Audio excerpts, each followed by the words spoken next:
Hello, everybody. What up? What up? What up? My name is Tim Daniel. His name is Ben Brown. Welcome to this week's edition of Late Night Reds, live on the Riverfront. And joining us this week, the newest member of the Riverfront fam.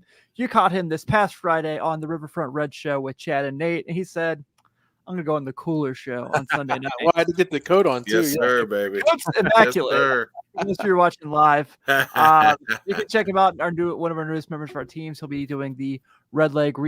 What I already forgot the word. Seth, I'm terribly sorry. Redleg Roundtable. Redleg Roundtable. Seth Shaner. What's up, pal? Thank you for hanging out with us tonight. Hey, thanks for having me, guys. You sick of going on the Riverfront Red shows yet? No, my wife just looked at me and said, "I'll see you later." I'll see you.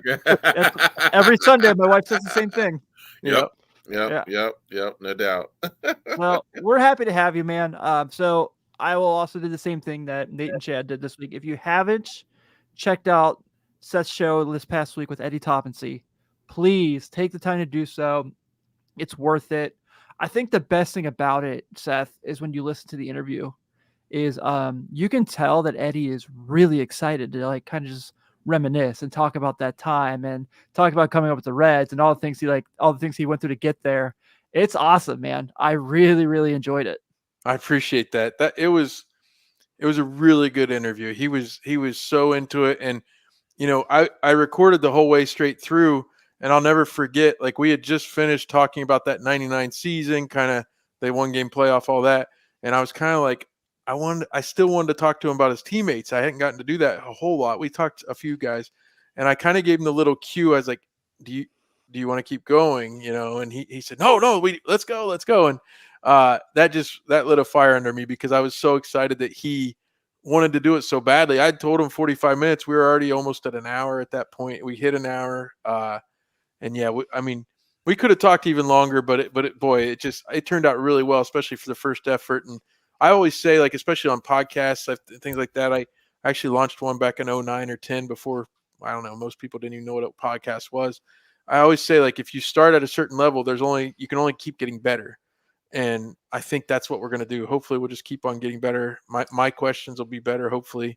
And certainly nobody's going to be maybe as excited as Eddie was to talk to me, but hopefully it'll be great. It'll be great. Yeah, absolutely. Absolutely. So I also am stuck with the fact that tonight I am here on the podcast with two Buckeyes. Not that I'm an Ohio State hater by any means, not that I'm a Michigan fan by any means, but our two resident Ohio State fans just happen to be on the show tonight. Actually, Seth is Ohio State alum. Yes. So, there it is. take it. That's Ohio Stadium right here behind me here. You see the flag in the back. Okay, there you go. Correctly. Great win today for the women's basketball team. That was awesome. That was something else. And we got the injured Caitlin Clark and all that too. I just saw the video. She charged at that girl. Caitlin Clark. Yeah, that's what I thought. That girl was clearly taking a video. She's not paying attention, and Caitlin Clark ran right into her. She was coming this way, and Caitlin Clark just came right into her. Yep. Yeah, I don't know. That was a charge on Caitlin Clark all day, dude. That or a means flop. we're going that way. Yeah, she did flop. She did. She hit she hit that Joel Embiid. I'm like, come on. This random girl from Ohio State could not have done that to you, knocked you down, and made you fall over. Not at all. Give me a break. Yeah, it was a great game for them. I'm gonna try to go to the Indiana game, I think. Yeah. I got to see Caitlin Clark play, man. She's unbelievable. They set a Big Ten record for attendance. I saw that. She's must-see TV, man. She's definitely must-see TV. So, guys, before we get into the show, I got to tell you, they don't pay me to say this, but I think I've been talking. I quit drinking. I cut back. Not that I was like a pound of beers by any means, but I was like, I cut back on the drinks because I just wanted to kind of, I got a kid now. I want to have a healthier lifestyle. Mm-hmm. I found this company called Athletic Brewing Company. They make these non-alcoholic beers. Really? I'm blown away how good they are. Huh. Shout out Athletic Brewing Company. Yeah, they can sponsor us if they want. They don't right now, but these things are really good, man. This is the Free Wave Hazy IPA. Tastes just like an IPA without the bitter taste at the ends. I'm blown away by it. Well, let's clip this and send it to them and say, hey, yeah. we love you here at Late Night Reds. Yeah, I had a Warped Wing cherry vanilla cola for dinner. So There you go. my brother-in-law lives down in Mason. He brought some up at Christmas time. So cherry vanilla cola with real sugar. So Man, Oh wow, so you that's mentioned legit. that. My all-time favorite soda, and I think it was on shelves for like the shortest time, was cherry vanilla Dr. Pepper. okay. It was so good. Like that was like when I was in middle school. So anytime I go to a restaurant that has one of those Coke free machines, like Five Guys or something like that, the first thing I do is click on the Coke. Then I'm like, do they have it? Do they have it? Do they have it? And then like, God bless that cherry vanilla section of that free machine. They probably run out of it while I'm at the restaurant. So, Hmm. but you guys are here to see to talk about the Reds, and we will get to that obviously. But first, I have to do this because it's the first show since it broke. Everyone, thank you so much helping us out getting to 1,000 YouTube subscribers. That is awesome. We worked so hard for that, not just, between us here at Late Night Reds, Chad and Nate, Joe and Greg at the Bengals show, all this over at Riverfront U. We have been just putting a ton of content together. We're so grateful. Thank you guys for everything. And we got some fun stuff planned this season with the Reds. Ronnie Snyder's popping in to say what's up. He's like, I can't believe this is coming. We got an unbelievable run coming. Ronnie, you're not wrong, my guy. We're going to talk about a lot of that stuff. But just want to make sure we give a thank you to everyone, whether you're a Patreon subscriber or not. And if you're not, you should be. Seth can attest to this. He was one before he became a member of the team. We have a lot of fun there. So it's awesome. Hate to start the show on a little bit of a bummer. But we officially this week got news that Sports Illustrated is no longer going to be publishing and sending stuff out. And Ben, I just realized what shirt you're wearing. You like that? Yeah. I told you I had one. That's awesome. So perfect. Shout out to Cobra. Hey, listen, that was for the 1,000 subscribers, bro. I had to break this out. We're bopping all right. Yeah. Just me and the boys bopping, Yeah, absolutely. But Sports Illustrated is officially not going to be publishing and sending magazines out. And like super bummed, man. It's brutal. And look, I get it. Technology, the way things have changed, but we're all in that age group when like that was, if you had a subscription, you got it every week, it was at your door. And that was how you learned about people. Like that was how we learned about LeBron James. That was how we learned about Tiger Woods. Like that was where you saw people who kind of got raised and like brought to the national attention. Well, that and Sports Center and things like that. But I will never ever forget when I was a kid. I was probably 10, 11. My dad got me a subscription, and LeBron's on the cover, the Chosen One cover. I'm like, who is this kid from Akron? Like, why is he on the cover? And I'm reading all about him. I'm like, oh, okay, I guess he's pretty decent. And then I like watch Sports Center and they like got high school basketball highlights. I'm like, oh, I guess this guy's really cool. Next thing I know, I'm ordering pay-per-views to watch St. Vincent St. Mary games. That was the power Sports Illustrated had. I remember so well. I had Sports Illustrated for Kids when I was really young. The trading cards inside it where you could like break them out. There's the Dion double cover with the Cowboys and the Reds was one of my favorites. And he was all the trading cards inside the thing and that one. The Michael Jordan exclusives that they put together. Yeah. It was the best, man. And before we get to kind of talking about some of the Reds Sports Illustrated covers, just curious because that's what made me want to be a journalist. Seth, you got a journalism degree. I'm sure Sports Illustrated played a huge part in you wanting to do this. Oh yeah, and I grew up in a rural area of Ohio, and we didn't have cable, and until I was older, and I would get the Sports Illustrated, but in a rural area of Ohio, sometimes the mail doesn't get there just right because you wanted that on Thursday. And talk about how great it was to have Sports Illustrated, but picture getting home, opening the mailbox, and it's not there, and you got to wait at least another day. That was awful. You were mentioning how young you are. I have, and I know we're going to talk about. Oh, that's awesome, bro. Yes. My favorite cover. That was the first year I'd ever gotten Sports Illustrated. Me too. And that was the first year we got it. And that freaking thing came out, and I loved it. I was so excited. Red October, of course, off of the Tom Clancy book and the movie Hunt for Red October.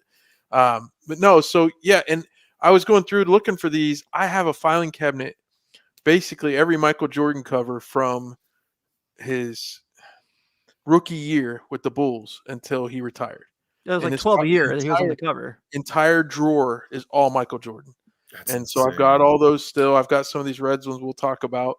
And sadly, the Reds, certainly they weren't on there as much, except for, back in the mid 70s, they were on all the time almost with Pete and Yeah. things like that. But being a Buckeye fan, I've got the preview issues and all the, I was looking at, there's Troy Smith, there's, 2002, there's, Yeah. but to your point though, things change. And at some point I just quit getting it. And so I don't know, maybe I'm the problem, but but it was between, and eventually Sports Center, things like that.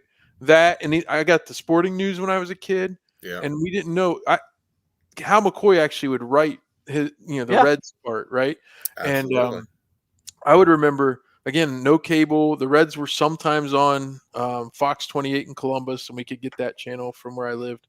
So I get to see them sometimes, but literally you would get the Sporting News and you would open it up and you would have the whole week's worth of box scores. Yeah. And that's how I learned sometimes if they won 4 days ago. I'm not that old, but I'm pretty old apparently. Yeah. So that's how I got the information. And certainly with Sports Illustrated, those were the longer articles and things like that. Yeah, dude. And well, just speaking of that, like it's so crazy to think how times in your life link up to Sports Illustrated. Like I can remember the 90s Reds. I can remember that magazine. I can remember, articles about Jordan. I can remember about the Dream Team cover. I just remember so many cool things about when that Sports Illustrated hit your mailbox. And it was Sports Illustrated and East Bay. Those were the two magazines I was looking for all the time, dude. And like there were so many cool things about what Sports Illustrated did in the articles. And it was really cool. I have a little bit of more connection because, like, when Sean was on the cover and when he was in Faces in the Crowd and when they came to his house and we were all there and they were interviewing him and so Sports Illustrated had such a cool impact on everything that we were able to do. And on top of that, having that connection of hey, that's my cousin on the cover of it. That's, it was really cool because you would look and see all the things that he was able to do on there. And then on top of that, it's linked to every significant sports historical thing that's gone on in the last 60, 70 years. I mean, between Muhammad Ali, between Mike Tyson, all these historical things that have happened, Sports Illustrated is linked to it. And it sucks the way it went out. Reading the articles about how it went out and how they just ran it to the ground. It was just bad business. But you cannot talk about sports history without having Sports Illustrated because of how the impact that it had on everybody getting not only just sports, because you could just watch things on TV for sports. You got really good articles and in-depth information and all kinds of different things. And you could just dig into stories. So, when they said it was going out of business, dude, even though, like you said, Seth, I haven't gotten a Sports Illustrated. I haven't gotten a subscription, since I went to college. So, we stopped getting it. But even still, there's so many historical things that were linked to it and covers. And, even the Olympics and Mary Lou Retton. And, so many just awesome, iconic covers that you think about. To think that those are not going to be around, it really sucks. Well, one more, the historical side, Magic Johnson's HIV. Yes. Yep.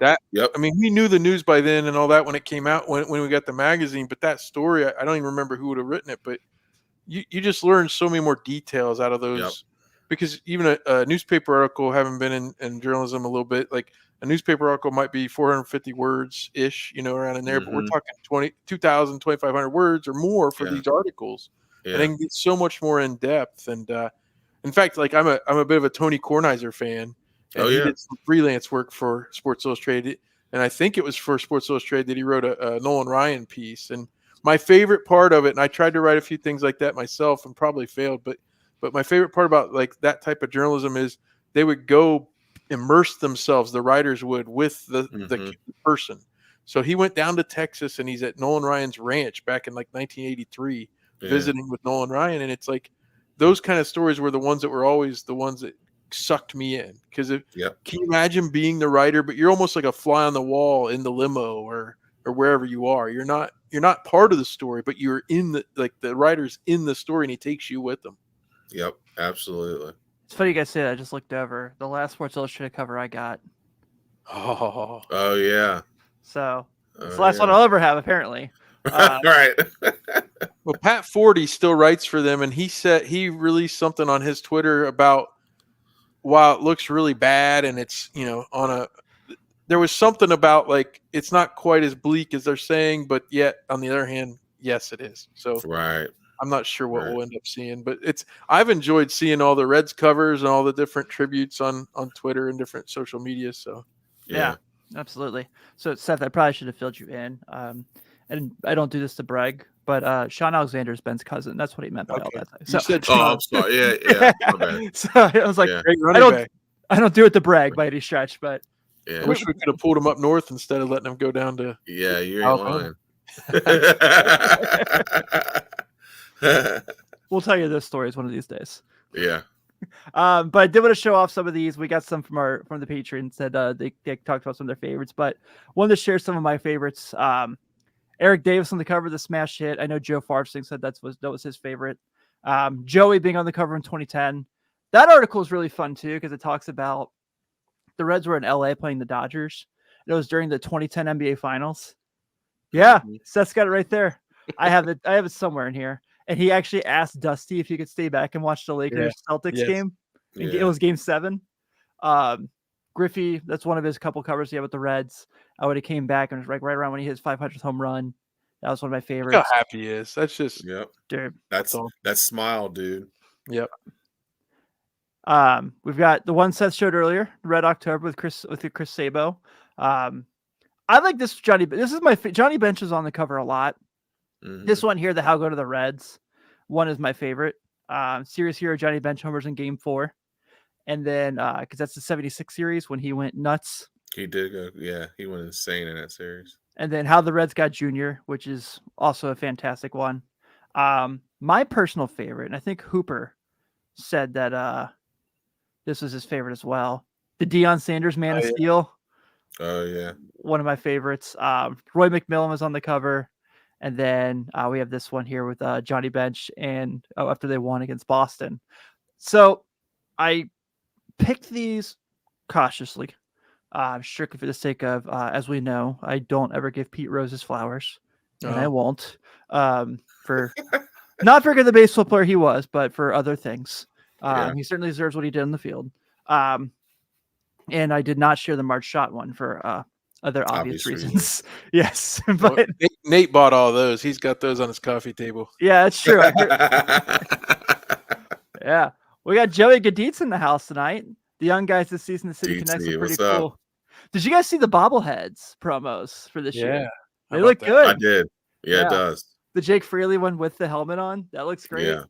Man. I was surprised. Is it the Elly one? One of them is on a weeknight, like on Wednesday night against Cleveland, and I was surprised they would do it on that night. I guess I know they think they'll get a lot, but if they get all the Cleveland fans coming down, what are they going to do with them? I've still got an Adam Wainwright one here somewhere from when I went and saw the Reds Cardinals this year. I tried to put it on eBay, nobody bought it. Oh, what the heck! I might have to throw it out in the street or something. You can do that. I won't stop you. Yeah, I just want to make sure we gave some love to our good friends over at Sports Illustrated, and we definitely will be missing it. Pat Magooch in the house to say hi. Hey, what's up, Pat? What's going on, man? So let's talk a little bit about obviously not a big news week, but Seth, you guys kind of touched this a little bit with Chad and Nate earlier in the week, but we got to call Bubba Sparks because this Jonathan India and the Reds thing sounds like it's going to get ugly. And it's not looking very good. Ronnie, I do see your comment. We will definitely touch on that because it's going to be interesting. I really like that question. So it looks like India and the Reds obviously going to arbitration. And I have to imagine that, like, we're not going to do the should they not trade him thing. We did that already. 10 times this offseason. But I have to imagine if you're Jonathan India, that some irritation might be kicking in the sense of I was rumored to be traded all offseason. You guys told me at Reds Fest you guys are going to keep me. You've discussed potentially playing me in first base. You've discussed maybe, the outfield's been a rumor. I'm going to DH. I saw MLB Network put up their projected lineup, and they said they had India DH over Strand. Yeah, no, that's not happening. No, but I don't really, I've never been in an arbitration hearing. Obviously, you always hear that they're not fun for both sides, but I don't know how this thing shakes out. It looks like obviously he's going to be on the big league roster come the end of March when we do the Nixon Zell Memorial game. I mean, opening day. But I am really genuinely curious.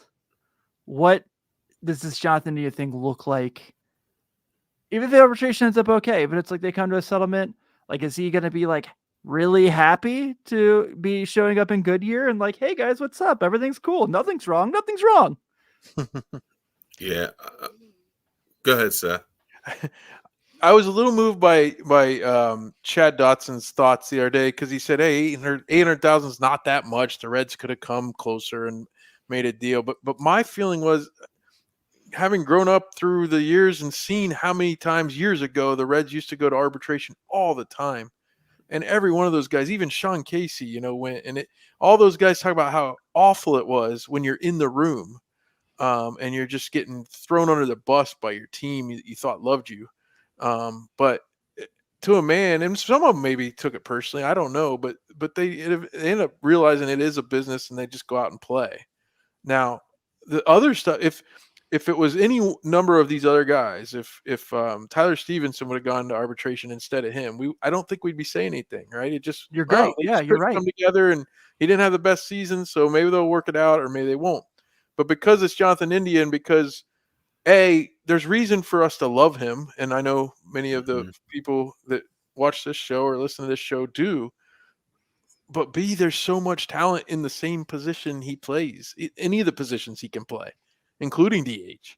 Yeah. So I think the Reds are just being pragmatic about it, and they're saying we're not going to come to his number, even though it's only, quote unquote, only $800,000.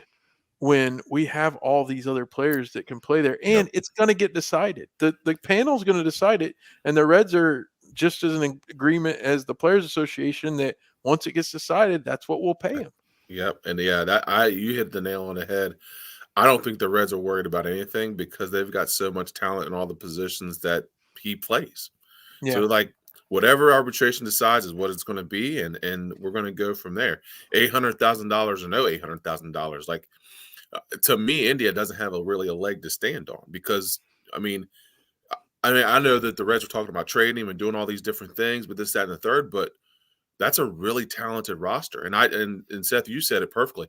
There are lots of reasons why to love Jonathan India, but there's also reasons why we don't need him. Like there's both. I mean, you can see it on both sides. Like, so if it goes arbitration, I don't think the Reds are really worried about it because it is what it is. I just don't think it's something where it's going to be too crazy. Now, the only way to get crazy if it's on India's side. I mean, that's the only way. I mean, the Reds it is what it is. I mean, they can still trade him then anyway. I mean, correct, and they can get rid of him. They can get rid of him if he's not happy. They can get rid of him if he becomes, if he becomes a problem. They can get rid of him. They can trade him. They can, do whatever. I mean, he really has no leverage. I mean, but this team is so together last year, and now that Joey Votto's likely gone, which is I don't want to even think about, but India is the leader. He's the elder statesman, as young as he is, and so I mean, his teammates may pick him up if he loses the thing and he ends up $800K lighter. They could pick him up, and it could be a rallying cry, or who knows? But if he would have followed up his Rookie of the Year with as good or better, or even getting better along the way these last 2 years, we wouldn't even be talking about this. He'd probably have a long-term extension. But he's been hurt, and he's been some things, and Jose Barrero will be the first to tell you could get passed pretty quickly by a bunch of young guys coming up behind you. Yep. Life comes at you quick. You know what I'm saying? Like, it ain't no joke. I can't play the song anymore because we're monetized now. Yeah, I know. Oh, I know. man. You know what? Just pretend it. Just Let's do it in your mind. Let's see what happens, right? Oh gosh.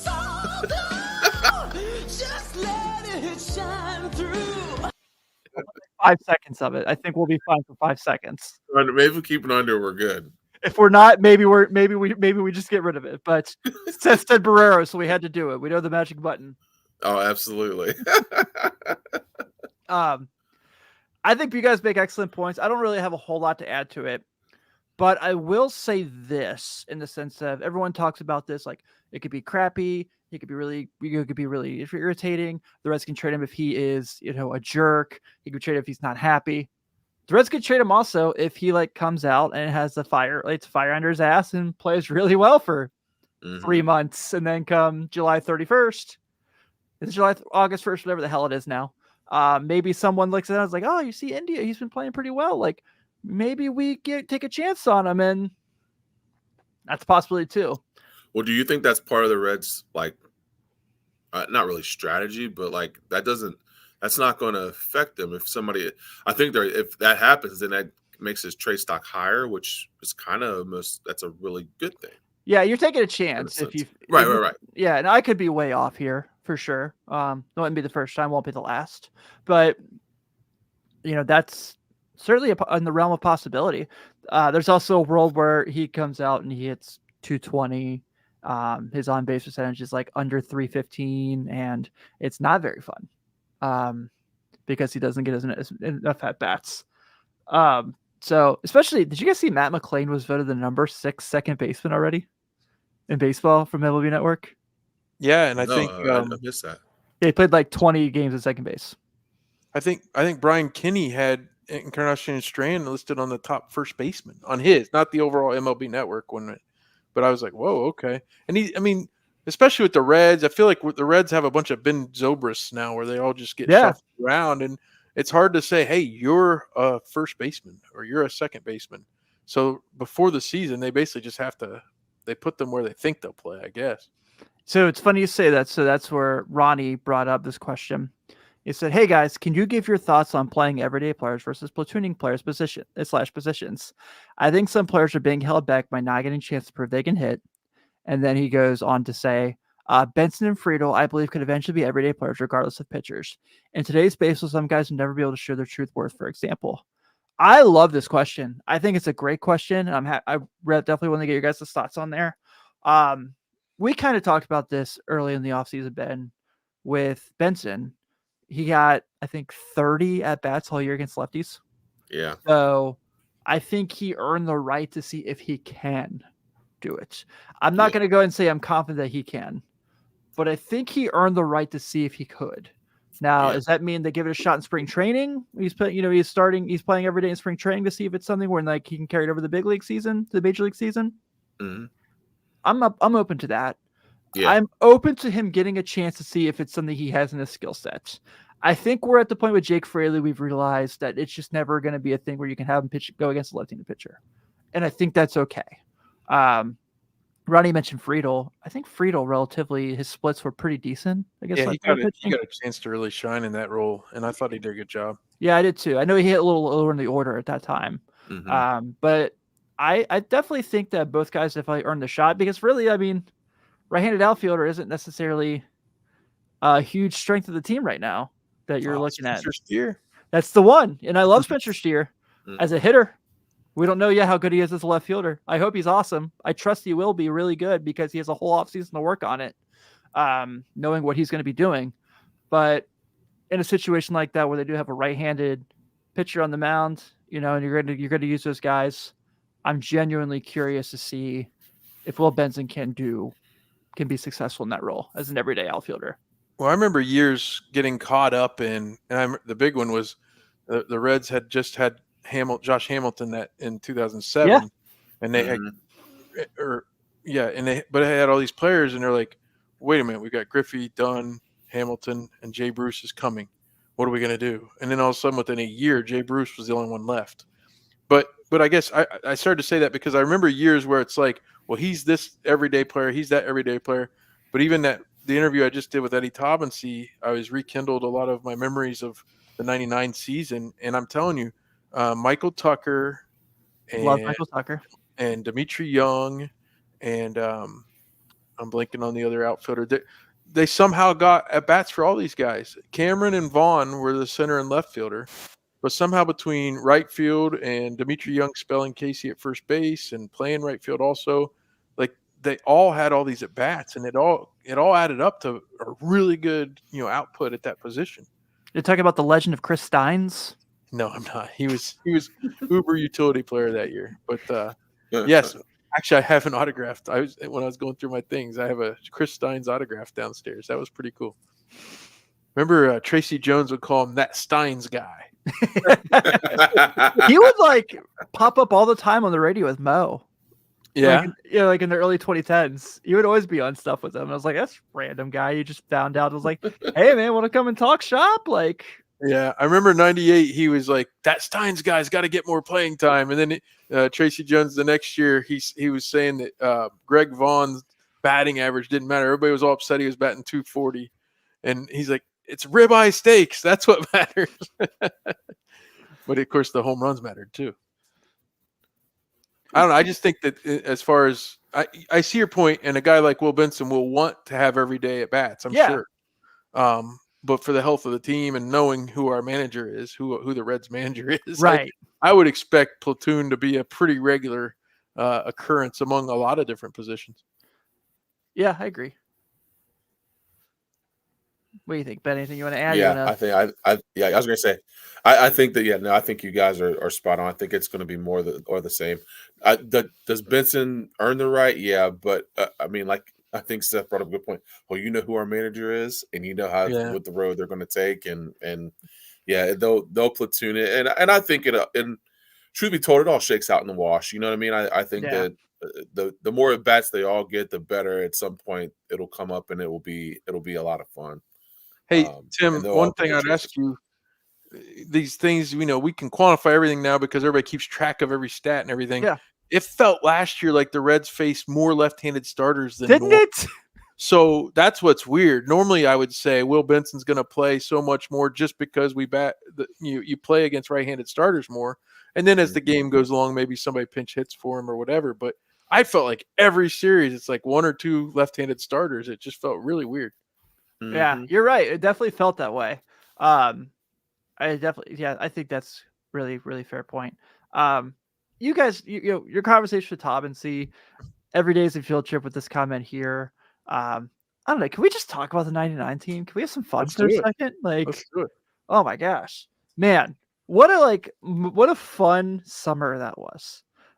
Man, like Mike Cameron, loved Mike Cameron, was one of my favorite players in Reds history. And he was only here for a year. I went to so many games that summer. I was 9 going on 10. Yeah, because I turned 10. My birthday's in July. And so my dad and I, we lived in Bellevue. So we would always just walk the bridge and go to games. And I just always remember that team always being like, they'd be down like 8-4 in the 9th. And they would find a way to crawl back in the game all the time. It was just the best. So like you doing that, like having that conversation, it just gets me like, and anytime someone brings up that team, and I just get so nostalgic and I feel so excited. And also that was the year they debuted those uniforms that did not last very long. Well, they actually they put the black T-shirt and hat because they were winning on the road so much. The original deal was that the red T-shirt and the red hat with the black bill was going to be the home uniform, and then the black T-shirt underneath the vest and the black hat would be the road.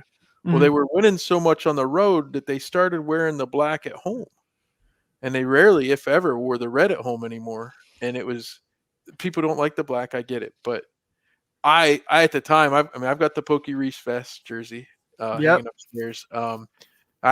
That team. So I was 11 in 1990. I will never forget it. I loved every minute of it. For some reason, a friend of mine at school was a Mark McGuire guy and loved the A's in Southeast Ohio.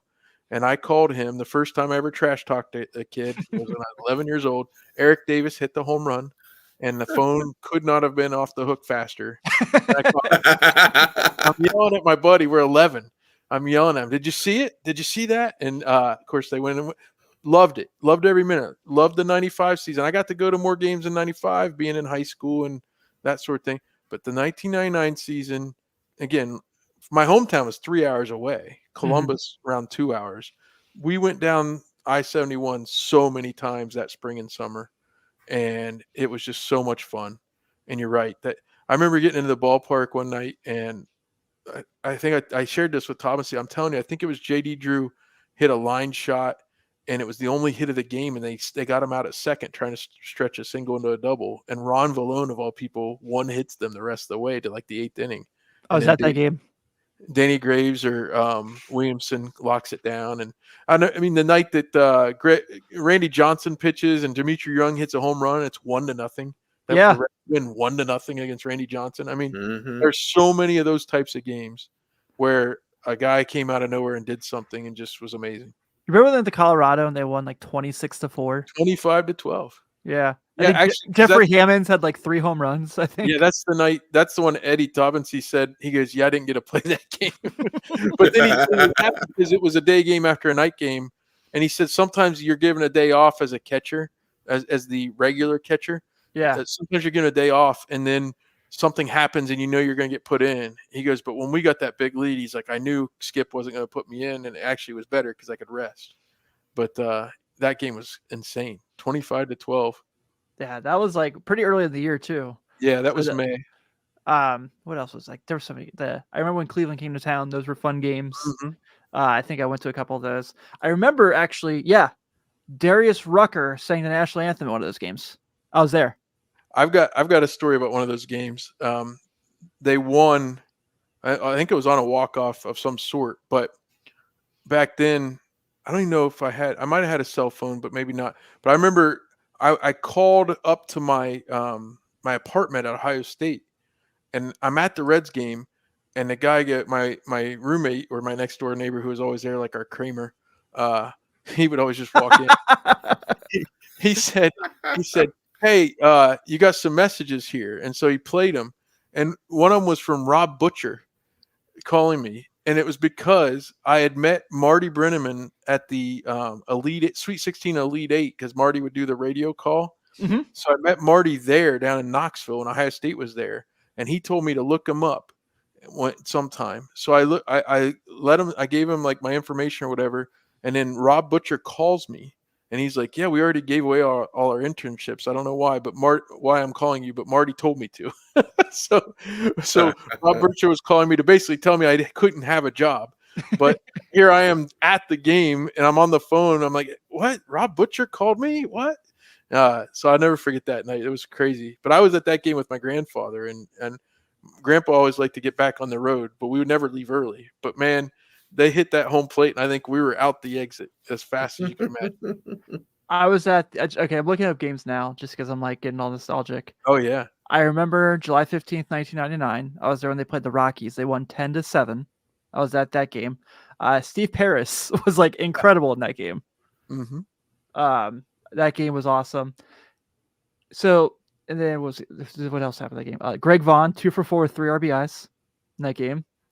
Greg Vaughn was I think he's one of the most beloved one-year Reds of all time. Well, he and Mike Cameron both, yeah. Those two and Chew. It's like, and Greg Vaughn did Jim Day's podcast a couple years ago. He did. That was awesome. And he was like, in 2000, I thought I was coming back. He goes, but they got the best player in the world. I understood. I have a ball over here somewhere. I was down the third base line, and Vaughn caught the third out, and he threw the ball into the stands, and I caught it, and I'm down there. I think it was like against the Dodgers, and my memory is that Chan-Ho Park pitched for the Dodgers that night, and there were a lot of Korean media, but also fans on that side taking pictures of him and when he was warming up, and of course the bullpen was right down the line there back then at Riverfront. And so I remember we sat right there. I caught that ball, and my buddy was trying to flirt with all these girls and either in front of us or beside us. And one of them I started talking to, and he leans in late in the game and he says, "So you're going to give him your number?" And she looked at me and she looked down at the ball and she said, "If you give me that ball, I'll give you my number." And I still have the ball. So it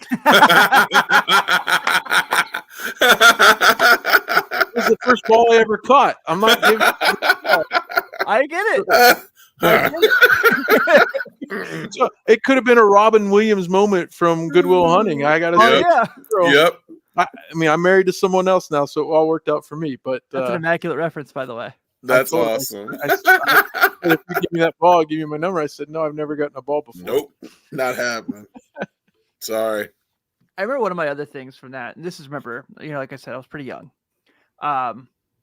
So this is, of course, right after the summer of '98, the chase of '61, and the Cardinals would come to town. And it was the first time I'd ever seen that many flash bulbs on cameras, because obviously this is way before cell phones where everyone can just pull their phone out. Yeah. And when every time Mark McGwire would step in the box, I remember I was sitting in the red seat in the green seats on the other side of the stadium, like on the left side, because he batted right-handed. I might have that wrong. Anyway, my point being, and it was all you just saw was like flashing lights. Mhm. And I just remember thinking like that was so crazy. Barry Bonds was the same way. If I ever get Jamie Ramsey back on the show, I'm gonna have him tell his Barry Bonds story because it's one of my all-time favorite stories. It cracks me up every time.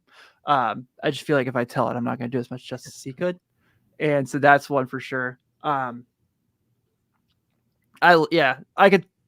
Seth, our next show, we're gonna start a podcast just about the '99 Reds. I hope to have as many guests as possible. This is the 25th anniversary of that season. I'm hoping that as many guests as possible. I've got one. I think I can't announce it yet because he hasn't. I've got a return to someone I know that they told him he wants to do it. So hopefully we'll have that soon. But the thing about McGwire is funny. Eddie Thomas's memory was really good. That's one thing a friend of mine told me about the interview. I'm sitting here scrolling through Baseball Reference. I've got my own notes, the show notes I put together. So I was ready. But some of that's off the top of my head. But Eddie remember, like he would talk about, he threw me a slider or whatever. But his memory, it was only one inning off that Cardinals series in late September. He did hit a home run. Mark McGwire, and people forget this, he hit 70 plus home runs, right? And 70 home runs in 98, but he hit over 60 in 99. Yeah. And he hit 60 and 61 on that series with the Reds there in late September, and the Reds were trying to get in the playoffs. And Eddie's right. He hit a home run early, McGwire did, and Eddie hit an upper tank job to win the game. Eddie said he thought it was in the 7th inning. I think it was the 8th inning, or maybe I'm reversing that when I looked it up on Baseball Reference later. But I don't know, golfers can do this too. You can remember exactly what club you hit, all that stuff. But for Eddie to remember, that guy, and he remembered who started the game in the Phillies game when they hit 9 home runs. He knew exactly who it was, and it was Paul Bird. But he wasn't looking at anything. I could tell that was off the top of his head. Yeah, Paul Bird started that game. I hit 2 out. And I'm like, okay, all right, we'll take it. It's that catcher's mind, I guess. Yeah, I remember Brian Johnson being part of that team, and then him later in life not being a very likable human being from interviews he's done. So that was disappointing because at the night, all those guys were cool to me when I was a kid. I was like, they all played for my team. I liked them all. Mm-hmm. So that was a bummer. But yeah, I can find pockets of nostalgia anytime we want to talk about those teams. I'm happy to do so. Let's get to this before we get off the hinges here. So kind of real quick, because I think that one of the things that's kind of going around right now is we're all very excited for 2024, and we should be. With all these young guys, everything happening, this is going to be a lot of fun this summer, and we're going to see these guys who came on last year continue to grow and build this thing and build this group, and I really am excited about that. But I'm trying to figure out how to have expectations that are realistic and not like, everyone's going to win the MVP and they're going to go 152 and 8 and 152 and 10 and like just kind of be like, all right, like it's going to be fun, they're going to be good, without like World Series or bust, because it's certainly not the case. But Elly De La Cruz is like really fascinating to me, not just for the fact that he's unbelievably talented, but I feel like it's like really difficult to kind of put like quote unquote realistic expectations for a successful season on him. And what I mean by that is, do I think he's significantly better than he was when he hit that wall last year? After yes, I really do. Do I think he is as good as he was when he was hitting for cycles and having multi-home run games? Probably not, but pretty close if he hits the ceiling. I think if he hits the ceiling, he's switch hitting Julio Rodriguez, and that's pretty fascinating to say. So I looked at Fangraphs, and for those who are watching on YouTube, thank you for doing so. There are projections for him next year. So this is what he did last year. 98 games, 427 at bats, 13 homers, 235 batting average, 300 on base, 410 slugging, 84 weighted runs created plus, 1.7 WAR. Again, really, really rough couple months when there was film on him and he didn't have a whole lot of time to adjust. 2024 projections are 130 games. I certainly think he'll play more than that. 560 at bats, 21 homers, a 246 batting average, a 311 on base percentage, a 442 slugging. So that's right over a 750 OPS, which is league average. 96 weighted runs created plus, and 1.9 WAR. So, guys, I ask you, is that enough? Are people going to be happy with that, seeing the progression? Or is it going to be like, we thought he was going to be the greatest thing to ever walk the universe and we're pissed off?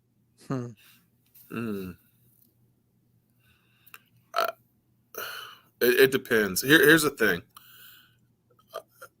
Anytime you're dealing with projections and what you think somebody's going to do, there's going to be excitement and disappointment on both ends. So I think Elly will play better than he did last year, but I think it's hard for us to harness those expectations, because we see the talent. Like we see the talent. We see what he's able to do. We see the speed. We see his ability. We see him hit balls to the moon. We see him, we've seen him do all these things. So it's hard for us to kind of harness our excitement for what he's going to be. The realistic part of my brain says that he's going to be better, but there's still going to be struggles. What is he, 23? 22. 22? Yeah. I mean, he's 22 years old, and he's playing against some of the best athletes in the world, best players in the world. So there's going to be struggles.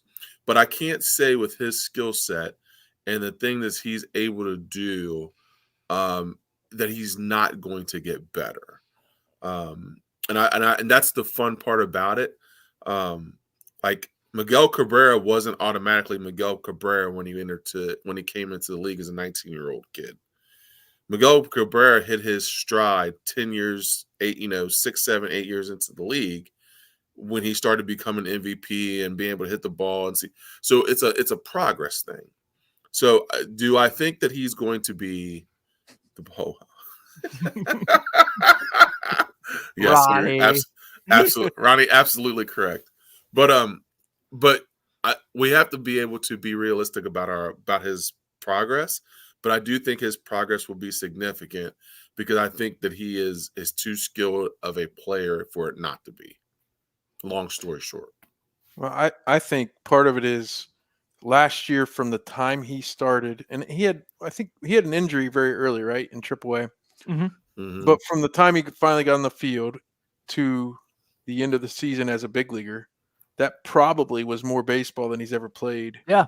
In a long stretch like that, especially from June through the end of the season with the big league club, seeing things he'd never seen before. So when I see the projections you just had up, Tim, I think part of me wants to say immediately he's going to be better than that. Okay? Me too. I just can't imagine. Now he might only hit 246, but I think he'll get on base more. And I think he'll hit for a little more power. I don't know if that means more than 21 home runs, but I think his slugging will be better. But just remember also, even though the month of September and even maybe most of August was really rough, every 3 or 4 games, he still did something to impact the team that nobody else in the planet can do. And so that's where, if you just turn a blind eye to the numbers of a 22-year-old playing in the big leagues after having a 6-inch growth spurt 3 years ago. I mean, Right. it's so ridiculous. People talk about like Ohio State center Okpara and how he just got to the United States 3 years ago. And I'm not. The two don't compare. Elly's such a better athlete, but like, he never held a basketball in his hand until really a few years ago, and now he's playing D1 college basketball. We see this happen in basketball quite a bit, where somebody comes over and hey, you're tall, go play, right? But Elly is doing things often that we just don't see. The steal of home, like I referenced with Chad and Nate the other night. I was at that game in St. Louis when he scored from third on a grounder to the second baseman or shortstop on a drawn-in infield. I mean, it just doesn't happen. I remember one time Dion, when he played for the Reds, tagged up at third. He looked at Ozzie Guillen, who caught a pop-up at shortstop, and Ozzie nodded at him like, yeah, try it. And Dion tried it, and Guillen threw him out. I remember watching that play, and it's like, Dion's fast, but Elly... It's so we need to just enjoy it, but also he's going to help the Reds win, even if his numbers as a 22-year-old don't stack up to the Herculean heights that we thought he would be. So to put in context right now, looking at FanDuel for their futures, here's one thing I can count on for sure with Elly De La Cruz. Over/under stolen bases, 39.5. He's getting 50 bags this year. He's getting 50 bags. Yeah, I think so. Yeah. 50 bags is a no-doubter. Yeah. The game changed this past year, right, with the rules. I mean, yeah, exactly. Imagine Billy Hamilton in this game. Like, right. You'll laugh at this, Seth. So we had Drew Stubbs on a couple times over the summer. Yeah. One of my favorite dudes. I would interview Drew Stubbs every week if he would be willing to. Just a great dude to talk to. He'd probably get a restraining order for you, but yeah, probably. But we asked him, we're like, okay, so you came in town for Bronson's Reds Hall of Fame induction. You saw Elly De La Cruz play. Do you think you could beat him in a foot race? And I loved it. He goes, no proof I couldn't. Right. Well, and I was thinking about that today, and I referenced golf earlier, but I am not a great golfer. I'm an okay golfer, but by standards of the people who actually pick up a golf club and try to play golf, I'm decent. So, but you have to have confidence in yourself, right? Drew Stubbs made the big leagues. He was a good big leaguer. Yeah. Like that guy, a guy like that, even though we as fans or the media might look at him and say, well, he did this or he didn't do that, or he wasn't, this for that long or whatever you want to say. And I don't mean Drew Stubbs specifically. I just mean your run-of-the-mill big leaguer. Like, for them to get where they got took so much self-confidence and so much hard work and so much everything.